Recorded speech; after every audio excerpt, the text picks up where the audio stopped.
Good morning pong muli sa inyong lahat. Kumusta po ang inyong mga tulog ngayong umaga? Ako po ay okay naman. Sa ngayon ay okay. Nakatulog naman ng maayos. Kaya ito, nagluto ako ng aking almusal. Ipakita ko lang sa inyo yung aking niluto ngayong umaga. Ito yung fried rice na may raisin. At yung mortadella na in-slice ko. At luto rin ako ng itlog na tortang itlog. Ayan. Tapos mayroon akong orange na in-slice at grapes. Tapos kape at yung gelatin na lemon yata yun. At ito nga palang puti na ilabanos yan. Bali, ibinabad ko yan sa suka na mayroon siyang brown sugar. Appetizer, masarap yun.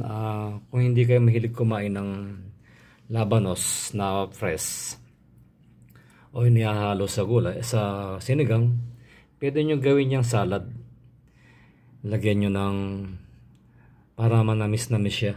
Lagyan nyo ng suka, ibabad sa suka at yung lagyan ng brown sugar. Lagay sa rep para lumamig. Yun, ganito lang buhay. Kailangan na magsipag para na rin sa kinabukasan. Kaya maraming salamat pong muli sa inyo. Ako po yung nagbabalik muli sa inyo.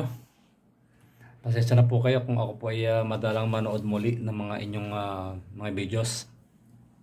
Kaya lang po ako po ay nanonood. Kaya lang ay hindi ako makapag-comment sa inyong mga long videos. Yun nga lang po ang problema ko. Hindi ko na po alam kung bakit. Kaya sa mga short story, doon po ako nakapag-comment sa inyo.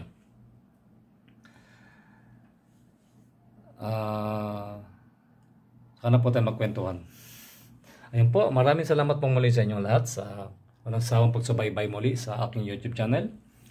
Maraming salamat po. Good luck po at mabuhay po kayong lahat. Paalam.